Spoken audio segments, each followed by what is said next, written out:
Assalamualaikum warahmatullahi wabarakatuh. Yang terhormat, mewujudin PPG dalam jabatan 2022. Perkenalkan, saya Rahmat Dendi, mahasiswa PPG dalam jabatan 2022 kelas 3, program studi Sejarah Kebudayaan Islam kelas 3B, UIN Sunan Gunung Jati Bandung. Saya mengajar di Madrasah Aliyah Pondok Pesantren Darussalam, Kecamatan Kasumalang, Kabupaten Subang. Hari ini Sabtu 14 Januari 2023, saya akan melaksanakan praktek pembelajaran UIN di kelas 10 IPS dengan subtema faktor-faktor keberhasilan bermuka. Mohon saran dan masukan dari Bapak Ibu semua untuk perbaikan pembelajaran berikutnya agar dapat memberikan yang terbaik bagi peserta didik. Demikian yang dapat saya sampaikan. Wassalamualaikum warahmatullahi wabarakatuh.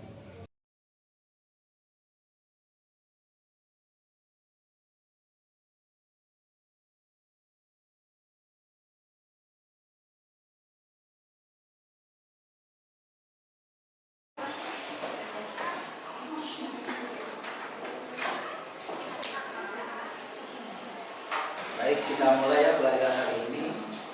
Assalamualaikum warahmatullahi wabarakatuh. Waalaikumsalam warahmatullahi wabarakatuh. Sehat ya, kabarnya sehat semua, sehat? Alhamdulillah. Baik, pada hari ini kita akan mulai pelajaran dengan tema baru ya. Sebelum belajar dimulai, mari kita berdoa terlebih dahulu. Silakan untuk doa dipimpin oleh siapa? Ketua kelas mana? Silakan dipimpin untuk doanya. Sebelum kita mulai belajar, mari kita berdoa terlebih dahulu. Berdoa mulai. Bismillahirrahmanirrahim. Rabbana zidna ilman nafi'an warzuqna fahman wasi'an. Rabbi shrah li sadri wa yassir li amri wahlul 'uqdatam min lisani yafqahu qawli. Baik, kita telah berdoa, mudah-mudahan doa-doa kita diterima Allah Subhanahu wa taala. Amin. Dan kegiatan kita pada hari ini ya belajar mendapat kemudahan kelancarannya dari Allah Subhanahu wa taala. Selanjutnya Ustaz ingin mengetahui siapa yang tidak hadir. Absennya mana? Enggak ada. Sini, sini.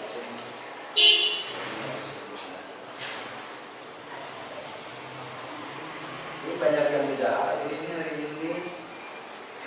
Alia Sheila Putri, Rahmat. Ini banyak yang tidak hadir ini. Sakit apa? Sakit. Baik ya, kita hari ini akan belajar sejarah kebudayaan Islam. Namun sebelum kita sampai ke materi yang akan kita bahas pada pertemuan kali ini, Ustaz ingin mengatakan kembali pelajaran minggu yang lalu. Kita telah belajar minggu yang lalu yaitu sebab-sebab terjadinya pernikahan. Apa itu pernikahan? Masih kan? Silakan sebab menjawab. Fatu Makkah adalah pembebasan atau penaklukan kota Makkah yang terjadi pada bulan Zulqa'dah tahun 8 Hijriah atau 430 Masehi. Baik, jadi ya fatu ya itu artinya ya dari kata fatah. Artinya pembukaan ya atau pembebasan atau penaklukan. Maka yang terjadi pada bulan Zulqa'dah tahun 8 Hijriah atau bertepatan dengan 630 Masehi. Hari ini kita akan bahas temanya sama sebetulnya dengan kemarin, yaitu perkembangan dakwah Rasulullah di Madinah. Subtemanya adalah faktor-faktor keberhasilan Fathu Makkah. Itu yang akan kita bahas pada kesempatan ini. Ya. faktor-faktor keberhasilan Fatu Makkah. Nah, tapi sebelum kita bahas itu, kalian harus tahu dulu tujuan kita belajar berapa dari materi ini. Paling tidak ada 5 nih tujuannya. Ya. Tujuan kita mempelajari materi faktor-faktor keberhasilan Fatu Makkah. Yang pertama, tujuannya itu nanti kan kita akan diskusi sebetulnya biar kalian bisa menemukan sendiri, mendapatkan sendiri materinya ya. Jadi kalau diskusi lebih mungkin materi akan lebih kuat diingatan ketimbang kalian akan dengar dulu gitu ya. Jadi tujuan daripada pembelajaran kali ini adalah menelaah faktor-faktor keberhasilan Fatu Makkah, kemudian menemukan tokoh-tokoh daripada Fatu Makkah itu siapa aja. Yang ketiga, tadi menganalisis strategi Rasulullah ketika Fatu Makkah itu seperti apa. Kok bisa berhasil, tidak pertumpahan darah, tidak terjadi bentrokan, itu luar biasa itu. Nah, itu ada strateginya. Yang keempat, apa tadi? Merinci ya, menyebutkan ya, cuma lebih kalau merinci itu lebih dalam pemahamannya ya. Merinci alam Rasul seperti apa? Apakah ketika sudah berpuasa memenangkan dia seenaknya membunuh kafir Quraisy yang kalah? Tidak kan, namanya kalian pelajari. Dan kelima tadi mempertegas hikmah. Hikmah bagi kita apa sudah? Hikmah terjadi Fatu Makkah. Itu luar biasa. Nah, untuk mendapatkan tujuan tadi, maka belajar kita hari ini kita akan menggunakan model pembelajaran problem based learning. Artinya kita akan diskusi nanti, polanya kita diskusi. Jadi modelnya kita PBL, ya, belajar ini itu problem based learning. Metodenya kita diskusi. Nah, itu akan lebih, kalian akan bisa lebih mendalami materi nanti di situ. Ya. Kalau biasa kan ceramah ya, kalau belajar itu Ustaz ceramah aja itu ya, kayak dengerin daking gitu ya. Nah, sekarang nanti kalian yang mencari sendiri, kalian menemukan sendiri, kalian mengeksplorasi dari materi yang nanti yang Ustaz nanti kasih ya, atau dari buku yang ada yang kalian bawa itu nanti dicari materi. Paham ya Mbak Sini? Paham ya? Jadi paham ya? Itu tadi jadi tujuannya. Kemudian materi kita pada hari ini pertama itu menelaah faktor-faktor keberhasilan Fatu Makkah. Yang kedua, menemukan tokoh-tokoh yang terlibat dalam Fatu Makkah itu tadi. Ya. Yang ketiga, menganalisis strateginya itu seperti apa. Ya. Yang keempat, merinci kemudian anak Rasulullah ketika sudah menang gitu ya dalam Fatu Makkah. Yang terakhir, memperjelas. Lihat ya, itu bahasa kita. Apa perlu saya jelaskan secara umum nih? Perlu nggak? Perlu jelasin kayak ini. Misalkan tadi menelaah faktor-faktor keberhasilan Fatu Makkah. Perlu jelasin nggak? Secara umum. Atau saya sekilas ya, biar ada gambaran ya. Nah, baik. Yang pertama nih, menelaah faktor-faktor keberhasilan Fatu Makkah. Itu paling tidak pertama. Ada perasaan itu, masyarakat Madinah saat itu karena perasaan seiman, perasaan seakidah, perasaan seagama itu agama Islam, itu yang menjadi motivasi bagi mereka mendukung Rasul ketika akan melakukan Fatu Makkah. Itu gambaran satu. Yang kedua, dengan pasukan yang banyak berapa? 10.000 pasukan, bayangin. 10 pasukan datang ke kota Makkah. Kebayang ini? Kebayang? Jadi itu faktor keberhasilan itu yang mendukung itu. Ya. Allah tidak akan melihat manusia itu dari itunya, tapi Allah akan lihat mereka dari ketakwaan. Berdasar dari satu keturunan itu siapa? Adam dan Hawa. Makanya setelah Fatu Makkah tidak ada kasta. Ini kasta kelompok A, ini golongan A, ini golongan B, golongan itu tidak ada. Itu hikmah luar biasa. Baik, silakan sekarang lagi kelompok ya. Lagi kelompok dulu lah. Kelompok A, kelompok B, kelompok C. Ini sedikit sekali. Sedikit. Ada 4, ada 3. Berarti yang masuk kelompok A sama sini satu orang itu dipindah sama. Ayo. Ayo ke sini. Kan ini waktunya nih keburu-buru. Ya udah, Ya sob, dulunya sekarang bebas. Kalau udah baik kelompok nanti kalian diskusi ya. Baik, ini. Nah ini nanti kan ada KKPD kelompok. Ini KKPD untuk apa? Pribadi ya. Ini juga sudah ada.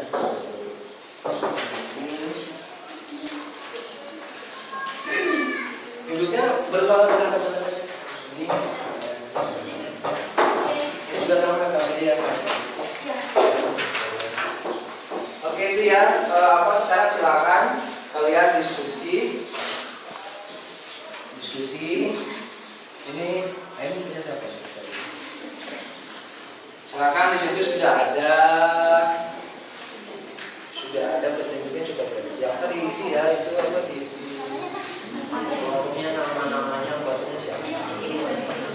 Nah di situ nanti isinya. Kan apa? Coba lihat. Orang murka itu dia apa menerima bukan karena dikalahkan, artinya dia diambil dengan itu. Semua yang diterima.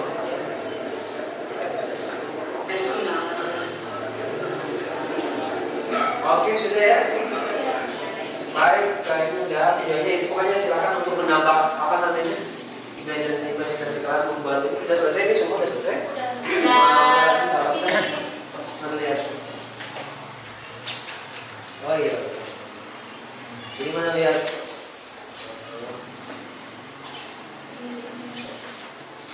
Oke, ini apa tadi sudah ada namanya itu. Kalau dijelaskan lebih jelas di surat apa itu? Apa loh? Pokoknya harus ya. Yang ini mana juga? Udah selesai juga? Ya udah.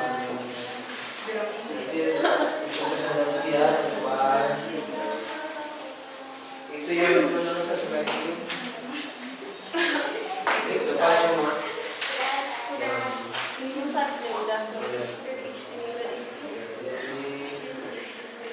Baik, kita sekarang saatnya untuk melakukan presentasi ya. Dan di simpel-simpel aja ya.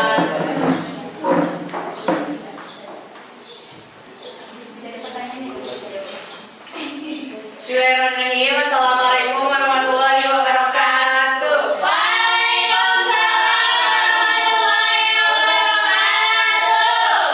Kami dari kelompok B akan mempresentasikan hasil dan diskusi kami tentang Fathul Makkah.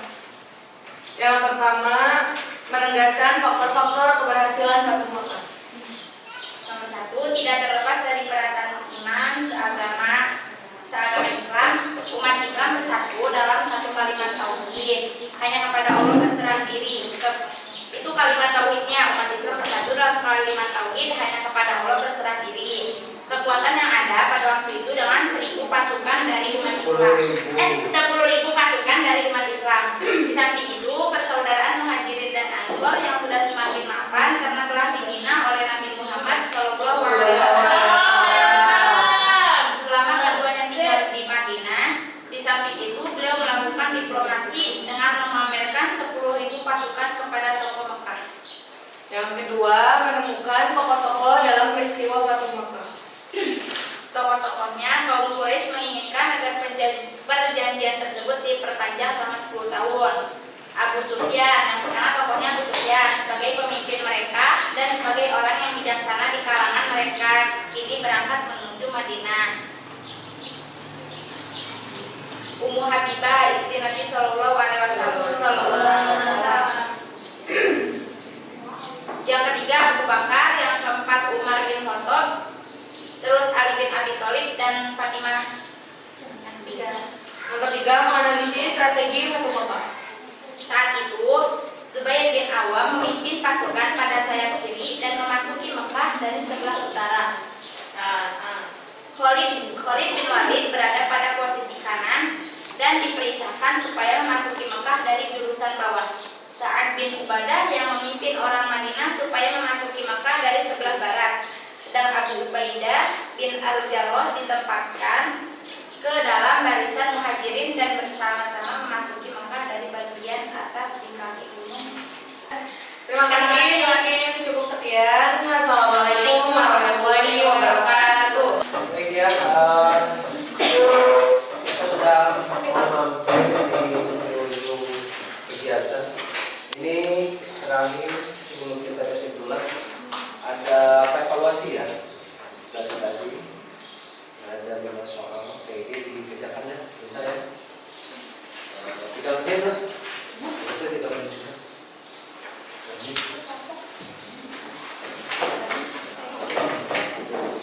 Oke baik ya, kita selesai untuk kesimpulan kali ini. Kita masuk ke kesimpulan. Ada yang menyimpulkan ada? Gimana coba? Ada. Jadi kesimpulan dari pelajaran kita hari ini ya, sebagaimana tadi kita tujuan materi kita ada 5 ya. Pertama jadi kita menemukan faktor-faktor yang berbeda mereka ya. Jadi kenapa berhasil? Ya tadi sudah umat Islam di Madinah sudah bersatu sangat kuat, perasaan seiman, seagama atau agama Islam.